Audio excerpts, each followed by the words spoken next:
ሰላም የሞዴስ ብር ጎደለኝ ሙሉልኝ። ደግሞ እንደዚህም ጀመራችሁ?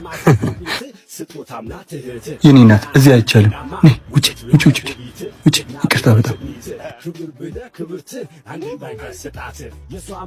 በእናት የሞዴስ ብር ሙላልኝ። ከአቅሜ በላይ ሆኖ ነው። እየቀለድሽ ነው? እየቀለድኩ አይደለም፣ የምሬን ነው። በቃ እሺ ስጠብቂ።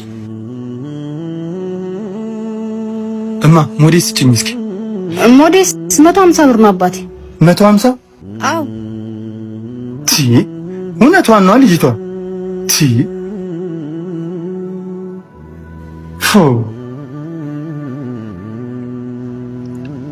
ይሄው እዛች ከሽንት ቤት አለልሽ። እባካችሁ የምግብ ሙሉልን የሚል ድምፅ ለመድና አሁን ለአእምሮ ለልብም የሚከብድ ልመና መጣብን። ለሞዴስ ሙሉልን። የምር ወዴት እየሄድን ነው? ኮንዶም በነፃ የሚታደልበት ሀገር የሞዴስ ዋጋ በዚህ ልክ መጨመሩ ያሳዝናል። በጣም አመሰግናለሁ። ምንም ችግር የለውም። ነይ ሻይ ጠጪ። ኧረ ችግር ቀለል ይልሻል። ለእህቶቻችን፣ ለእናቶቻችን፣ ለሚስቶቻችን ድምፅ ልንሆን ይገባል። ከተፈጥሮ ጋር ግብ ግብ ይብቃን። ባለሱቅ ሞዴስ ስጠኝ።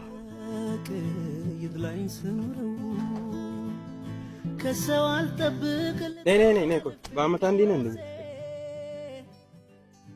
ማለት አምጪው። 150 ከገባ እኮ ቆይ 150?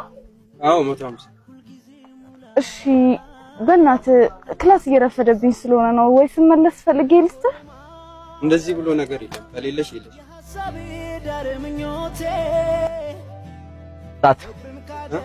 ጣጣት ኮንዶም በነፃ እየገባ ሞዴስ የቅንጦት ዕቃ መሆኑ በጣም ነው የሚያሳዝን። ክብሯ ሳይደፈር ሳይገፈፍ መጥቷ በቤት በሰፈሯ ለሸንሽ እሺ በኋላ ስመለስ ካገኘው ልብሱንም ብሩንም እመልስልሃለሁ። እሺ ብሩን እንኳን ችግር የለውም፣ ልብሱን ግን አደራ ከሰው ላይ ነው ነጥቄ ያመጡት። እሺ በጣም ነው ግን የማመሰግነው። ደግሞ ለትንሽ ከትምህርት ቤት ቀርቼ ነበር፣ በዛ ላይ ደግሞ ፈተና ነበር። እሺ በቃ መልካም ፈተና። እሺ አመሰግናለሁ። ዘሚራሙ ልብሱን ስመልሽ ልቤን ግን እንዳረሽሽ። ሴቶች በአሁኑ ሰዓት ከስራውና ከትምህርቱ በላይ የሞዴስ ዋጋ ነው ፈተና የሆነባቸው። ንጽህና ቅንጦት ሳይሆን መብት ነው፣ ተፈጥሮ እንጂ ምርጫ አይደለም። ቲቸር ፍቅሩ እንዴት ነዎት? ባርኮቴ እንዴት ነህ ልጅ? አለው ይመስገን። ስራ ቆንጆ? ጥሩ ነው ልጄ። ስራ ረፍዶብኝ ነው ይቅርታ። እሺ ቲቸር ፍቅሩ። ዶክተር እንዴት ነህ? አለው አንበሳዬ። እናትህን ዛሬ ይዘህ መምጣት እንዳትረሳ፣ ቀጠሮ አለባቸው። እሺ ዶክተርዬ። አንዴ ዞር ትል አባት። እንዴ ቲክቶከራችን ያንቺ መኪና ነው እንዴ? እና እናት ነው? አይ እናቴ እንኳን መንኩሳለች፣ መንዳትም አትችልም። ባይሆን ለሀገር የመነኮሱ ሰዎች በእግራቸው እየሄዱ አየሁ እና እኔ ያገባኛል። አረ ምን በወጣሽ፣ እንደው የዓለም ጸባይዋ ገርሞኝ ነው እንጂ።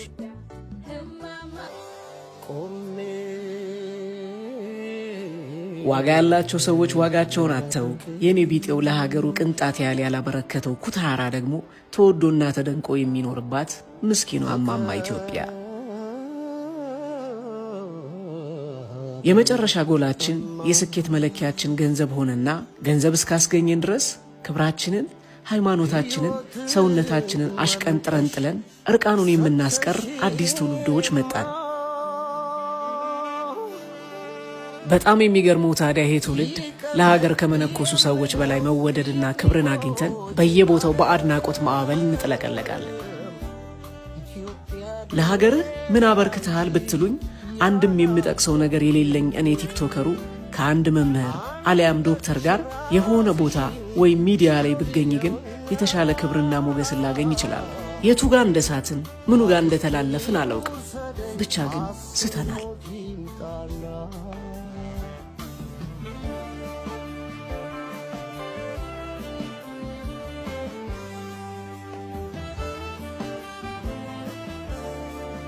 በሽታን ከሚፈውሰው ሐኪም አእምሮን ከሚያለመልመው መምህር በላይ እኔ ተራው ቲክቶከር የምናገረው ቃል ልክ እንደ አንድ የሀገር ባለውለታ ተጽዕኖ ፈጣሪ እንደተናገረው ተቆጥሮልኝ ርዕስ ሆኜ ለተወሰነ ጊዜ ሚዲያውን ልቆጣጠረው እችላለሁ። ከመምህሩ ጽሑፍ በላይ የኔ ንግግር፣ ከዶክተሩ ፈውስ በላይ የቲክቶከሩ ስራ ገኖ በኢትዮጵያ ሰማይ ስር እስከመቼ እንደሚቆይ አላውቅም። ይሄን ሁሉ የሞራል ኪሳራ ተሸክማችሁ አሁንም ህዝብን የምታገለግሉ እናንተ የሀገር ባለውለታዎች የማይጎጠውን ትከሻችሁን የማይሰበረውን ሞራላችሁን ባደለኝ ብዬ ተመኘው። ፈጣሪ ለሀገር ባለውለታዎች ሸክማችሁን የሚያቀል ዋጋችሁን አውቆ ክብርን የሚሰጣችሁ አዲስ ትውልድ ያስነሳል። አሜን።